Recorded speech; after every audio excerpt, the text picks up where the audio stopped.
Hey, what's going on guys? My name is Tanner and welcome to Crypto Bible. I have yet another educational, informative video for you guys, and today we are going to be talking about what is the blockchain. Ultimately, this is where it all began. This is where all the magic happens as well. So it's definitely something that people need to understand and be educated on. So I'm going to be running through all of that today for you guys.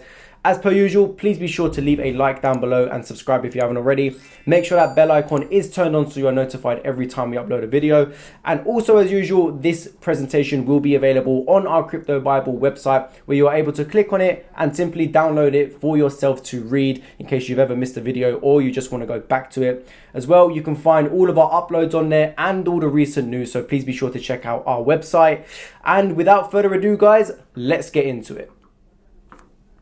So what is blockchain and what is it used for? Blockchain is an online record of transactions backed by cryptography. It's at the heart of currencies like Bitcoin and can be used to document financial transactions, the movement of goods or services, and/or exchanges in information. A blockchain is, very simply, an online record of transactions. There could be transactions for money, the movement of goods, exchanges in information. So what is the blockchain? Let's dive a little bit deeper. Taking the above definition and building on it, a blockchain is a growing set of records bunched together into blocks which are linked together using cryptography. So we know it's a way to keep records, but there are a lot of clever ideas built on top of that. The first is about how blockchain keeps those records. Most people refer to this as a distributed ledger system, or DLT. In a distributed ledger, a record of every transaction is held in many places at the same time. As a result, every time something in the blockchain is changed, everyone in the network is notified about and must agree on changes. This makes a blockchain fiendishly difficult to hack into and change records, as it would require someone to change every single record at the same time. So why is everyone so excited about the blockchain? There are several key factors that make blockchain so exciting. It's decentralized. The internet today is mostly centralized. But what does that mean? The vast majority of the services and sites you visit store and keep data in their database. Your bank, Netflix, Google, you name it, they all operate a centralized system. The blockchain, meanwhile, is a decentralized system. That means the data lives on the network instead of in one place. Why is that a good thing though?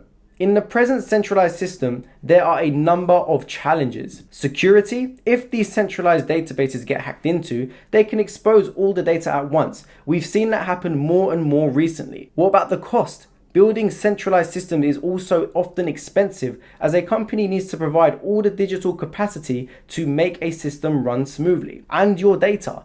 In these centralized systems, your data is not your own and is often monetized by the networks you give that data to. There's also the problem of transparency. How information gets used, by whom, and for what is a bit of a gray area today. The decentralized internet can change that. Wasn't there anything like this before though? There have been decentralized systems on the internet. Remember LimeWire and Napster? They were examples of decentralized services, but they had a flaw. Those services weren't very good at preventing duplicates of files. This is called the double spending problem. The double spending problem is all about preventing people from spending money or using the asset twice on two different things. Your bank solves that problem by checking with its centralized database to see if an asset has been spent or used more than once. The blockchain solves that without the need for a centralized database. So who invented the blockchain? The idea of the blockchain has been discussed among cryptographers since the early 90s, but it wasn't until the mysterious Satoshi Nakamoto came along that blockchain, and as we understand it today, was created. Bitcoin is a system built on blockchain. Why else is it so special though? Well, it's a trustless system. Today, when we buy things online, there are several actors or points we must trust, whether it be a seller, a payment system, a bank, or even a website. A blockchain doesn't require so much trust, allowing anyone to exchange goods or services without a third party. It also has no middleman. Many of today's networks are controlled by middlemen or agencies that often charge for the flow of information. In a blockchain, there is no such control, which can lead to lower costs and speedier transactions. They are also transparent. In a public blockchain like Bitcoin, anyone can see transactions, making it easier to track the flow of goods or services. No one is in control. Because the blockchain is a decentralized system, it means no one person or group can control the system, meaning things can only change via consensus. What can blockchain be used for? Well, energy. Person-to-person energy swapping, potentially between borders. Supply chains, they track all sorts of shipments with complete transparency, connecting records as items pass across many different handlers.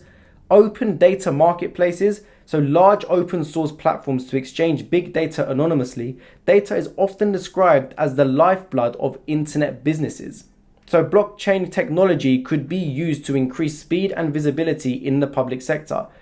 Auditing and regulating. Although not typically implemented, blockchain tech could be set up to be looking glass into public transactions, making regulatory roles significantly faster and easier. Also gives insurance. Make insurance more transparent with set conditions for payouts. The Internet of Things, connecting smart devices to Internet of Things and sharing the economy. So what does the future hold for blockchain? Well, blockchain started with Bitcoin, but there are no limits to where this technology could go in the future. Projects like Ethereum and Ripple have taken the principles of the blockchain and taken it into new directions, but that is just the beginning. So guys, that is going to end it for today's video as well. Hopefully you can walk away from this video actually understanding what the blockchain is now. If you have enjoyed, please be sure to leave a like down below. Please make sure you have subscribed if you haven't already and your bell icon is turned on so you're notified every time we upload a video. Otherwise guys, that is going to cover it for today. I hope you guys have enjoyed and I will see you very, very soon. Take it easy.